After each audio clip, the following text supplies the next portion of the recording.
Right, this is the first video giving you guys an overview of this 1995 Chevrolet G20 conversion camper van.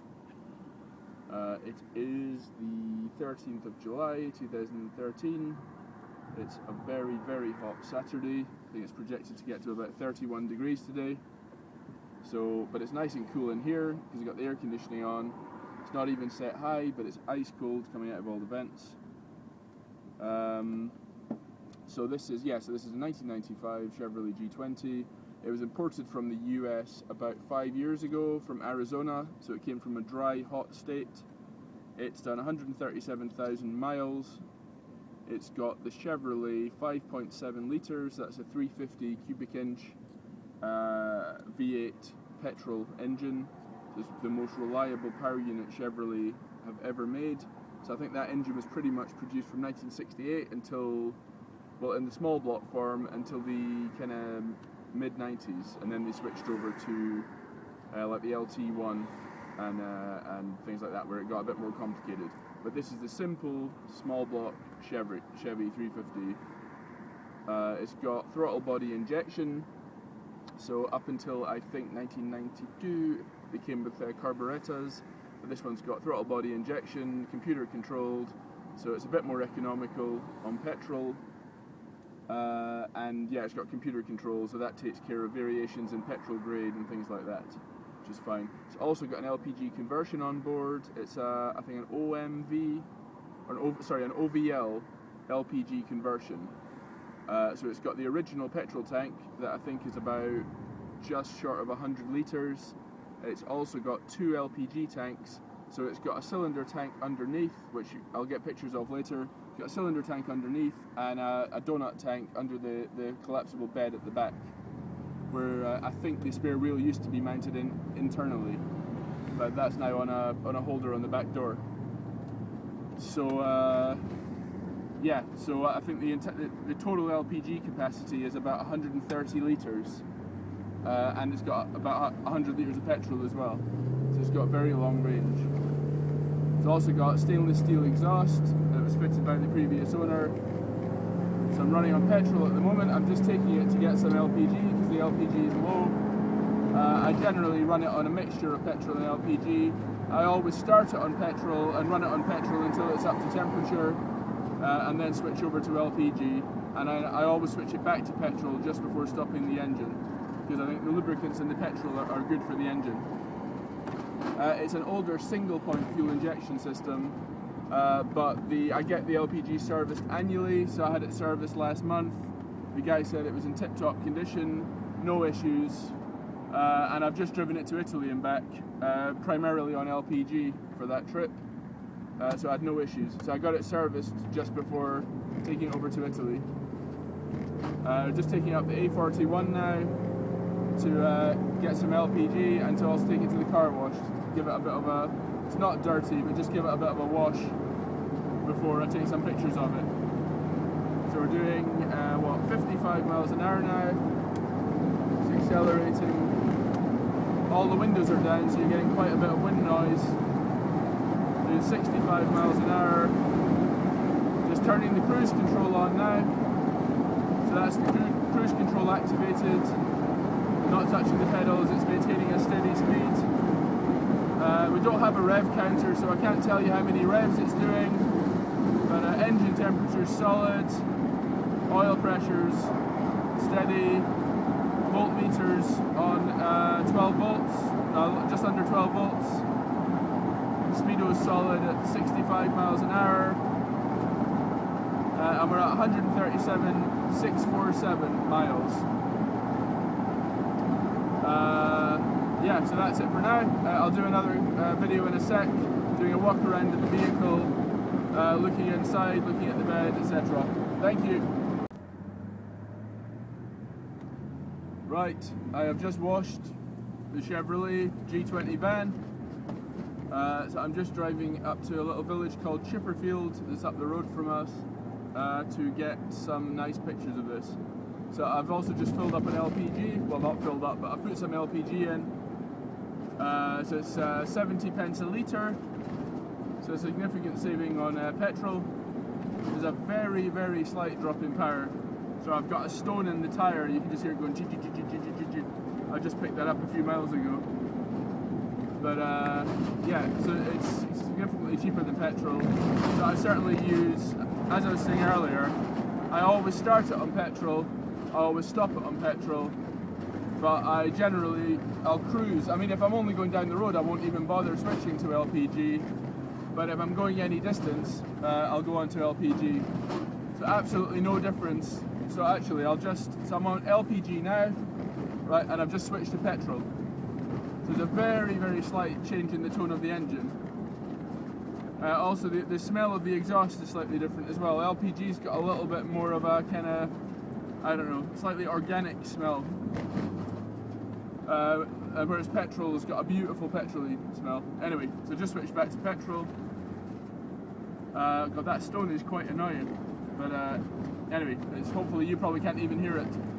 So just driving it down the country lanes. I don't find any issue with it being left-hand drive because I'm used to it. I mean, I've driven this thousands and thousands of miles. Drove this through Belgium, France, Germany, Switzerland, Italy, then through Monaco and France, Holland, and then back to Dover. So we did that trip last month. Absolutely no problems at all. It was absolutely rock solid. I think averaged just under 20 mpg on fuel, which sounds quite bad, but then we were on LPG, and LPG is even cheaper in Europe. So filling up in Belgium, for example, cost us about 49 pence a litre.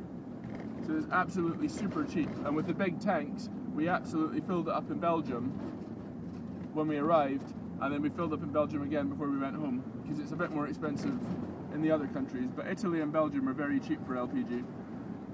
Anyway, here we are in the square. Everything's still as it was when we set off. Temperature, oil pressure, everything. It's extremely hot. The air conditioning's pumping out maximum ice cold air. Got the windows open. Actually, I think I'll go down to the other entrance because it's slightly wider. So we're hoping to photograph it here, but because it's such a lovely day, there's quite a few cars around. Anyway, thank you.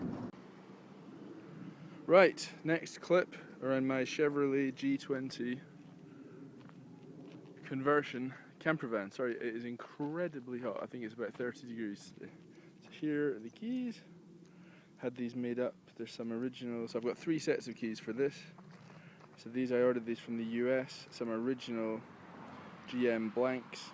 So the rounded key is for the external doors, and the square one is for the ignition. And I've also installed a proper towed remote central locking system. So you can see that in action. So actually it's unlocked at the moment. So if I press the button and lock it, press the button and unlock it. So that locks and unlocks the side doors and both the driver and the passenger side doors at the front. It doesn't work on the rear door because the rear door isn't part of the central locking system that was originally installed. Because it's unusual that we open the rear doors because you've got to get over the bed to do that. But they are unlocked at the moment, so you just unlock those with the key, and that's it. So that's the rear doors. They're held in place with these metal tabs, spring-loaded, which hold them. You've got these pop-open windows on the rear and the side door. I've also got controls here that can lock and unlock the vehicle, slide the sofa up and down, so we can move the sofa forward and back and up and down. So I won't do that when the engine's not running generally. I've also got an air conditioning unit under this cover here. I'm not sure whether it actually runs or not. I've not actually looked into that because it's not been an issue because the unit in the front is so powerful. I've also got this yachting style cabinet at the back here. So it's got handles. So this was installed by the previous owner. There's also got space at the side there. So that pops open, and in there, we've got quite a lot of rubbish at the moment. But in here we've got a leisure battery. So that leisure battery charges, there's a split charger unit installed, which I've got a receipt for. So this charges off the main alternator, but it's a leisure battery. It's a proper dedicated leisure battery, and it runs this socket back here. So there's about probably 8 different cigarette lighter sockets in here. So this one's powered off the leisure battery, the rest are powered off the main battery. So this is just a general storage area. Also got, see the curvature here, so we've got an LPG tank behind there. So the smaller of the 2 LPG tanks is in here. Let's see if we can catch sight of that. So hopefully, can't really see it, but yeah. So this is the folding rear seats stroke sofa. So I'll show you that in action. So just close the back doors. Spare wheel carrier there. So yes, I got the Explorer limited edition spare wheel carrier. It's got this very nice, I think it's a stainless steel cover that bolts on to the lock underneath. All the chrome on the vehicle is really good. Actually, I'll run around the exterior first. All the chrome's really good. I think it's got aluminium, so these were rare Explorer edition original alloys. They take, what's the tyre size? 235/75 R15 tyres. So I got 2 good Bridgestone Jewelers on the back. So they've got loads of tread left. I just had those fitted when I got the vehicle. And 2 Dunlop AT22 Grand Trek, same size, on the front, loads of tread. The spare's new as well, so the spare is another one of the Dunlops. So basically I've got 2 Dunlops on the front and 2 Bridgestones on the rear, and the spare is a matching Dunlop, matches the front. So I mean the vehicle is approaching 20 years old, so there are stone chips and things like that, but there's nothing serious with the paintwork. No evident rust that I can see anywhere other than a tiny amount of surface rust. In a few areas all the panels look straight, so there's that's probably one of the worst bits of damage to the paint there. It's very light, just you can't even feel it with your finger. You can see, again, I think this has been, you can see swirl marks on the paintwork, so it's not, showroom condition, but it's very nice. The wing mirrors are very nice, they're electrically adjustable, so it's a very rare option. So I've not seen many of these. You can tell because they've got the plastic bevel around them, so they're fully electrically adjustable. The wipers also have, sorry I'm jumping around subject-wise at the moment, I'm just saying stuff as it comes to mind. The wipers have got a jet here, so when they're wiping the jet actually sprays onto the screen, like a bus, which is quite nice. And yeah, this step here, so it's a nice chrome license plate holder, it's the original American one, so it's got a smaller plate fitted, and it folds down and it's a step.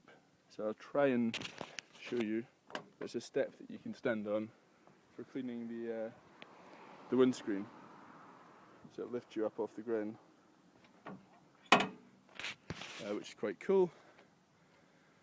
What else? We got fog lights. It's got the later headlights, so rather than having a single sealed beam which does full beam and low beam, it's got separate sealed beams, so there's 2 on each side. I've got 2 spare bulbs for these, so 2 of these replacements. It's a full sealed beam unit. I've also got the indicators and the side lights below. Fitted this orange Richbrook tax disc holder. It's one of the twist off back ones. I also usually have a solar panel mounted on the dashboard in there, which is inside that at the moment, so I took it off to take the pictures. So that it just helps keep the battery topped up. There's also, probably can't really see here, but behind the grille there's some diagonal light strips which light up at night, so it looks really cool at night. Oh, there's a horse. And what else we got? The side steps are great. So there is a tiny amount of rust evident here above this strip that I've just noticed because the light is so bright. All the glass is good, no chips, no scrapes. All the lenses are good, none of them are cracked. So also on the back here, so there's strips along the bottom there that light up at night. I'll put some photos on the listing of the vehicle at night when we were in Italy. There's also the high level reverse light up there, and there's also little lights incorporated into the steps here. So these light up kind of a yellowy colour. So also the rear, yeah, they mentioned before, the rear wheel carrier on the back. There's our Italian sticker we got when we were in Italy. So we got a stainless steel exhaust, which was installed by a friend of the previous owner.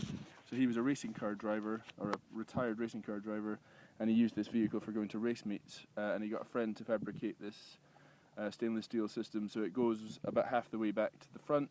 I think the old system was needing a replacement. We've got the auto gas cover there, so that's for the LPG. I think we've got about 130 litres on board for LPG. Also got the normal filler here, it's just standard unleaded. It's a non-locking one, but you can easily buy a locking cover for that if you want. Again, we've got side steps. We've got a connector here for television aerial, so you can.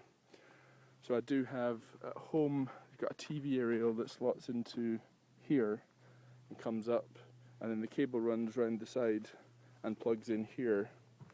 So just see if I can get this open. I've never actually used it, but the previous owner demonstrated it to me.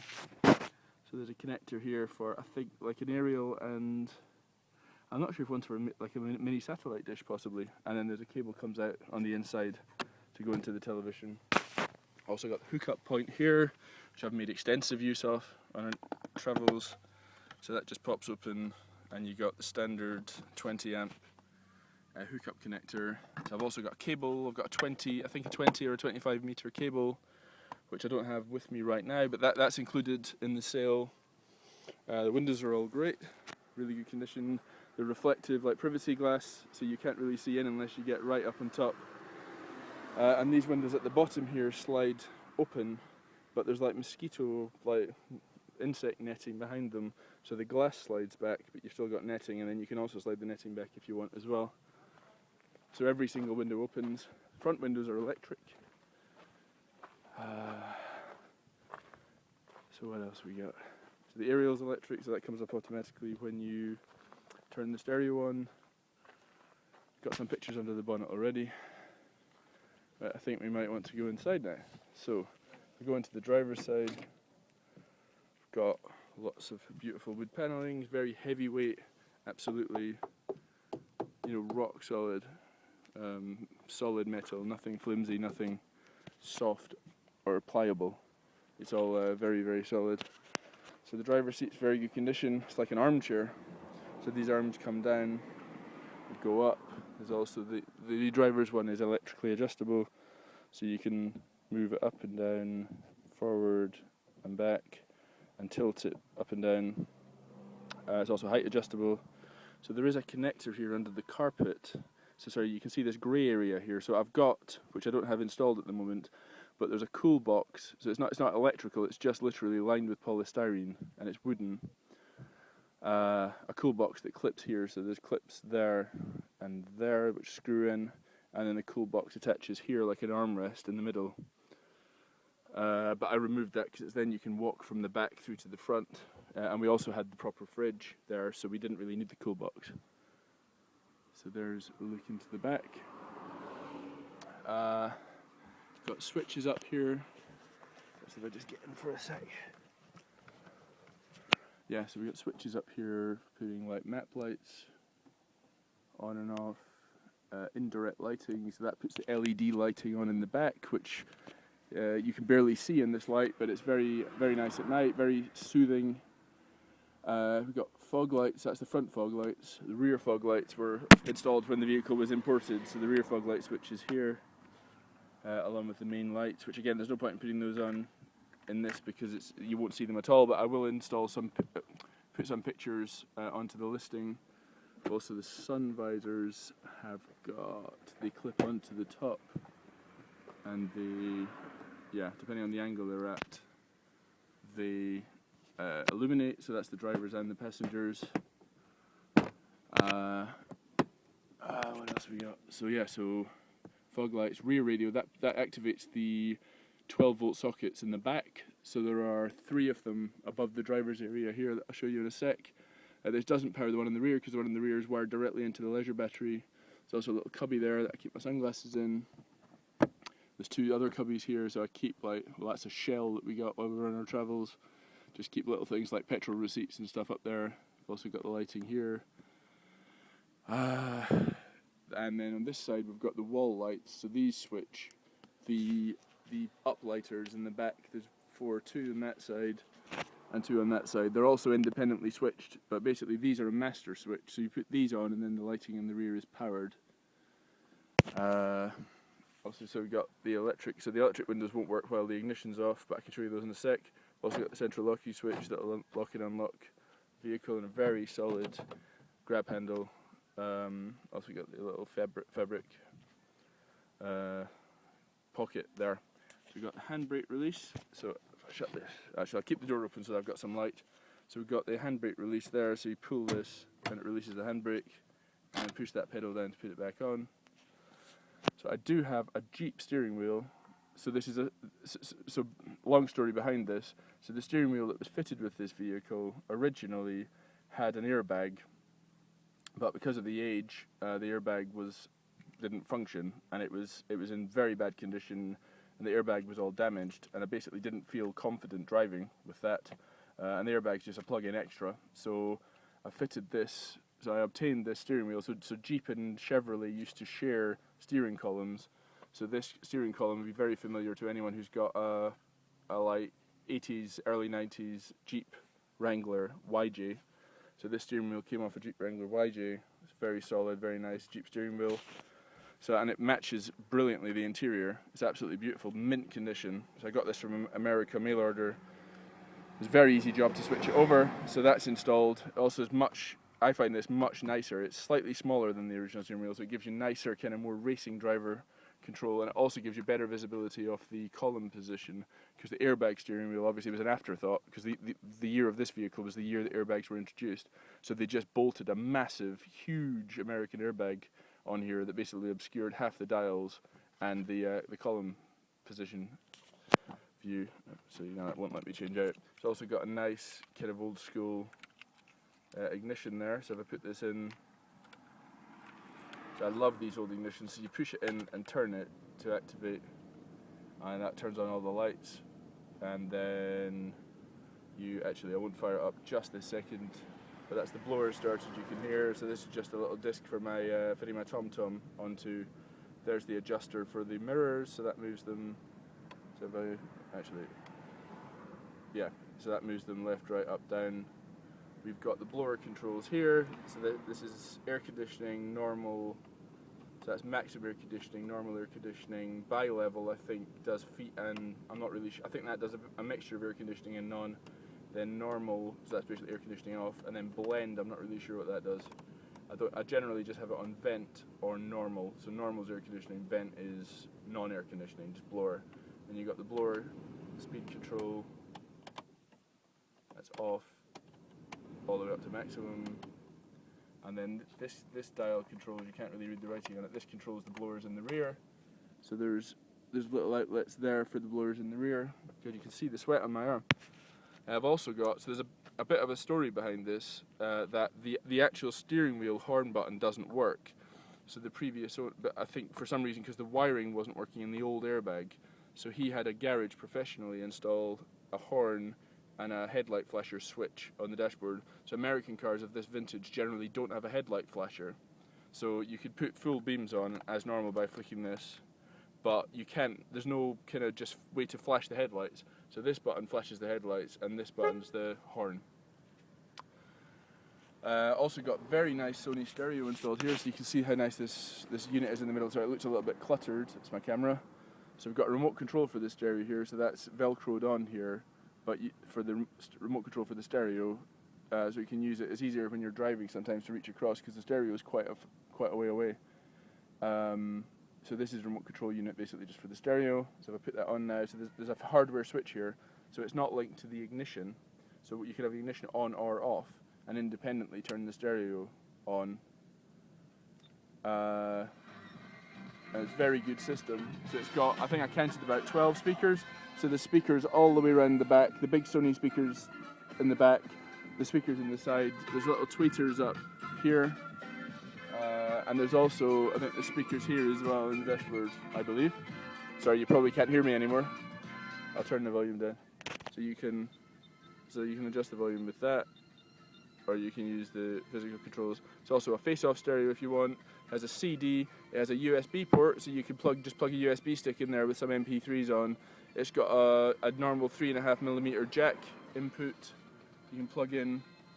I mean, that's a pretty new unit. It plays MP3 CDs, pretty much whatever you want. It's very, very good. And I'll turn that off now. You see the aerial going down. And what else we got? So we got these massive cup holders, so they could take like big gulps. You can fit big, large drinks in here. I've just got a 3-way cigarette lighter thing here, so this plugs into the normal cigarette lighter socket, and that just feeds down to this 3-way, so I can run my sat nav. I usually have my solar panel plugged in here as well, so that feeds into the battery through the solar panel. And I just have a spare one as well. And then this pops open, so that's a little bit tight there. But this is just like a handbook, wallet pocket. There's stuff in there, and the original, where is it? Yeah, the original Chevy sticker there, with the VIN number and stuff is there. I think the lower half's been painted over. I believe that was done by the converters because the original paint code and stuff was no longer applicable. Also, over here, everything's got the Explorer logo on. We've got the original handbook for the vehicle. It's velcroed. We've also got central locking switch over there and the electric windows. Oh, actually, the windows will work now since we've got the ignition on. So you can see they're pretty quick. So you do that side as well. And yes, we've got some vents up there. Also got this map light here. So this is an aftermarket. It says made in UK. So it's obviously been installed by someone when it was imported. Got these extensions. These little extensions pop out there from the visors to make them a bit broader because the windscreen's so large. Got the wipers. So you got the wash wiper. So that's it, probably just streak the windscreen after just washing the vehicle, but just showing that they're working. These are lovely wiper blades. They're like classic American cars. So you can literally just buy the little rubber piece that slots in there from most car places, and it just slots in, and the blade and everything, all the metal's kept. So it saves you quite a bit of money on doing the swap. So right, let's fire it up so we can close this. So we've got quarter lights here as well. I mean, I don't generally open them very often, but you've got a little quarter light at the front and then the full windows there. Very big panoramic wing mirrors there. I've stuck this little circular like blind spot mirror, so the plastic is snapped. So on both wing mirrors, some of the plastic's cracked off at the outside there. I think just because the width of this vehicle, it's had a few comings together, you know, just minor like wing mirror collisions in its lifetime. Yeah, so what else we got? So we've got the Rich Brook twist off tax disc holder there. We've also got the, up in the corner there, you can just see the Swiss road tax from our road trip. Right, what else we got? So then there's the thing down here to open the hood, open the bonnet. Fuse boxes down there. You see a relay there, slightly just poking down. So this switch, so this is the connector for my solar panel. So that goes into the solar panel that's up on the dash. So I've also got the switch here. So this is the LPG switch. So that red light is petrol. That switch position, so that you leave it in that position for a couple of seconds while you're switching it, and then you hit it there. That's it on LPG. It does have a safety system, so the flashing yellow means that it won't start on LPG. So generally, unless you've just stopped the engine, it won't allow you to start it on LPG. You'll have to switch it over to petrol, and then it'll allow you to switch it over to LPG once it's been running and it's up to temperature, which is quite good. So these green lights also show you the volume of LPG you've got in the tank. So that's 4 lights there. So there's a 5th here that isn't on. So we're probably, about 3/4 full. It's not as accurate as a petrol gauge, I've found. So I generally do it more by mileage rather than by relying on that gauge. Just going to start it up. So we've got that's the ignition key there. So we've got 2 keys. We've got the key for the doors and the key for the ignition. We put it in like this. Turn it on. Just let it prep. So these warning lights will stay on until it starts. We're on petrol. So we turn it over, and that's it running. So that's on petrol, so the brake light's on, so you disengage the handbrake, and that's the handbrake off. Put the handbrake on again, handbrake off. I'll just move it forward and back just so that you see it move. Putting foot on the brake, we move the column shift, which I find really, really convenient. Put it into drive, and we roll forward. And then stop, put it into reverse, and we go back. Stop. Park, and that's it. And then if we want to switch it over to LPG, you just leave it for a sec, and then that's it on LPG now. So you get a little bit of a jump, I think, because it gets a dual, it gets some LPG and petrol at the same time, so it just jumps a little bit. But that's it running on LPG now, and then we tap it again, and that's it back to petrol. So you barely notice. I generally I give it a little rev just when I change it over. I mean, if you change it over when it's cold, so it's quite warm because it's been driving quite a bit today. So you can see there oil pressure, temperature, and the battery level, and there's the speedo. There's no rev counter, and there's the fuel gauge. Right, I'll have a quick walk around, let you listen to the exhaust. It is quite quiet for an American V8. You can see it there. Feel the heat coming out. Smell. Beautiful smell.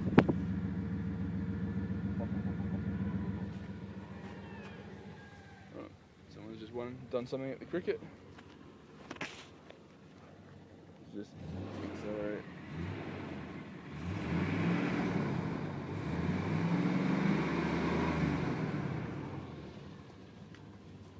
So that isn't dust from the vehicle, that's some dust thrown up by that vehicle pulling it. So you can hear it, it's quite quiet, quite refined, but when you accelerate you can hear it. It's beautiful driving this through tunnels, especially because the exhaust comes out the side. So you get the like as you drive through a tunnel, feel like a racing car driver. Right, jeez, it's hot, I need a drink. So just turn the ignition off, take the key out, that's it. Close the door, and we lock it. So thank you very much for watching. If you've got any questions, please send them across via eBay, and I'll be very pleased to answer them. This is an absolutely brilliant vehicle. I loved owning it. But it's just space and commitment to getting my business started up. The issues, it's mind space and physical space. I'll show you these ladders, make a fool of myself trying to get up them. So cleaning the roof's interesting, so I didn't wash this at the, but you can get up and walk on this if you want to. So yeah. Right, and now I'm going to show you the interior. So these doors open here. There's they stick like this, but when you're opening them, if you want to, there's a little lever in here you can pull out, and then they'll swing. It kind of releases them, and they'll swing all the way back. So they'll both do that if you want them to. So do the other one. That's it. It swings all the way back, and that's great. You got tons of space. And then as you'll see in some of the pictures, we've got the awning that clips on, so there's a little bead along there that the awning clips onto, and you basically have an awning that comes out here. It's very large. You've got the step here, so the step's absolutely solid. So this plate here is where one of the front seats would clip in. So there's two front seats that aren't fitted at the moment, so we've got two seats here, two seats there, so the seat belts clip in here, and then we've got the three across the back. But these front ones have been removed. They were removed for our trip, so I've reused the base of one of them, if you can see, to bolt this table onto. So I found this table locally for sale in a furniture store, and I've bolted that onto the base, so it gives us a solid foundation. I've also added this wooden bead all the way around to hold the oven, so it's made to measure for the oven base. So the oven, there's the top there. The oven opens down. We generally take the oven out when we're using it because we have a folding table that fits in the back, And then we set that up in the awning area. So we've also got a fridge here. So that's not running right this second, but the fridge runs on 12 volt or 240 volt or gas. So it can run off bottled gas, the same as the cooker. But again, it has to be run outside of the vehicle because it gives off fumes. So it's got a little burner in there. So there's an ignition switch you press to light it. So the adjuster, this adjusts the temperature when it's running on 240 volt mains. This adjusts the size of the flame when it's running on gas, kind of how much gas you use. So it can run on 12 volt, in which case neither of these controls are relevant. It can run on 240 volt, so this one controls the temperature or gas. Obviously you don't run it on multiple at the same time. So generally, and there's a socket down there, so generally when we're camping, we've got a hookup, we'll plug it into the socket there and it'll run off the hookup. Then when we set off, it's wired up into so there's a little curtain here that comes down. Just show you, see a little curtain there that comes across, so it covers up and it kind of matches the colour scheme quite well. That was made by the previous owner's wife. So we've also got there's a pine cone in there. Got this little Velcro wrap thing that goes around it. So we've got a socket in there. Oh, there's the TV aerial cable that comes out from the hookup there. So we've got a 12 volt socket there. So the cable from the fridge comes up and reaches. So there's a piece of pasta from Italy. Yeah, so basically I have a 12 volt into there, 240 volt into the wall. Then when we're driving, I turn on the rear radio switch and that activates the fridge running off 12 volt. When we're in the campsite, I switch that off, switch on the main socket and it's running off mains. So we kept this fridge cold for 3 weeks driving through Belgium, France, Switzerland, Germany, Italy, Monaco, France, Belgium, Holland, basically, and we kept milk and eggs and bacon and everything cold in here for the whole trip. So it's a big space. All we got in there at the moment is some Archers and some beer and some cool light things. So we've also got the fridge here, the oven, so you can actually see the temperature. So I don't know if you can really see that, but it looks like it's approaching 40 on there. Yeah, so that's the thermometer. So you basically got the oven here, so there's a burner in the base, so this is included as well. So the oven runs, you can put that up to temperature. It's got what's it called, like piezo ignition, the little thing. So you wire that up to the gas. We've got a BP gas bottle that again is included, so they cost about 40 quid and then you just pay for refills. So that's included. So this will hook up to the BP gas bottle, this will hook up to the BP gas bottle. So both the 2-burner hob and the oven will run off that. You can use them all at the same time. Got the seats in the back there, so there is a little stain there. That's the only thing. So I'm a little bit kind of paranoid about this. I used to have a convertible and I flattened the battery once by bringing the roof up and down repeatedly with the engine not running. So I'm going to start the engine here. So start the engine, and then we've got the buttons here to control the sofa. So we can move it forward and back. It's not the fastest. And then you got the power sofa down button. So that collapses the bed down. And there you've got a big, I don't know if you can really see it, but you've got a big, I'm 6'4", and you've got a big treble bed here, which is great. Very comfortable. You could get 3 people on this comfortably, 4 if you were good friends. Only thing I find is if I'm sleeping on this side, my feet might hit the oven, but that's not a problem for my wife or pretty much anyone else who's used this vehicle. So sleep with our heads down this end. Got the TV there with the remote control, which got some pictures of earlier. So it's not wired up at the moment. So I generally run my Raspberry Pi on that. So that's got like all of our movie collection and everything locally. God, this doesn't look like it's very well focused. Excuse me if this is all blurred. I've got the little cubby there. So the original, so that's the cigarette lighter socket that's powered off the leisure battery below. And there used to be a portable like dustbuster vacuum cleaner in there originally, but I don't have that. That didn't come with the vehicle. We've also got seat belts there for the back, and we've got, what have we got? Yeah, the cubby here We've got a spare seal beam. This is where there used to be an AM radio installed in here, so I've not done anything with this space at the moment. And there's 2 cubbies there. There's also the drawers under the bed here. So I'll just turn the engine off. And what else is there to show you? So yeah, we've got a drawer in here as well. So there's a TV remote control, and that's my sat nav. Also got of interest, in terms of the LPG, got a glove there, and I have got the 2 LPG adapters for, that is an Acme adapter for Germany and Germanic countries, and a dish adapter for France and Italy and the kind of more Latin countries. And I keep that glove there as well, just in case I ever need it, because sometimes you can get a bit of a blast back that you get very cold hands filling up with LPG. What else? Well, it's a magnetic GB, so it's not a permanent sticker, it's just a magnetic. So I keep it there to put on the vehicle when I need it. It's also got a tow bar installed with the electrics. So I've got a full bike rack that fits on here, and so unfortunately my bike, the front shock on my bike's got suspension, was rubbing this while we were driving, so that's rubbed the paint off there, but that's very easy. It's not damaged, it's just surface. So yeah, so I had the bike rack on there, and the electrics all worked. So I do have, I mean, if you're particularly interested in the bike rack, we can talk about including that as well. So it's also got a GB sticker on the license plate, so you don't need to put the GB on the back. Jeez, I really need a drink. I may collapse at any point.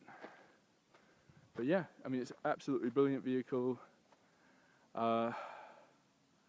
Yeah, I mean, any questions, ask me. You're welcome to come and view. You're welcome to have a drive if you've got insurance, or you're welcome. I'll give you a drive in it. It's good.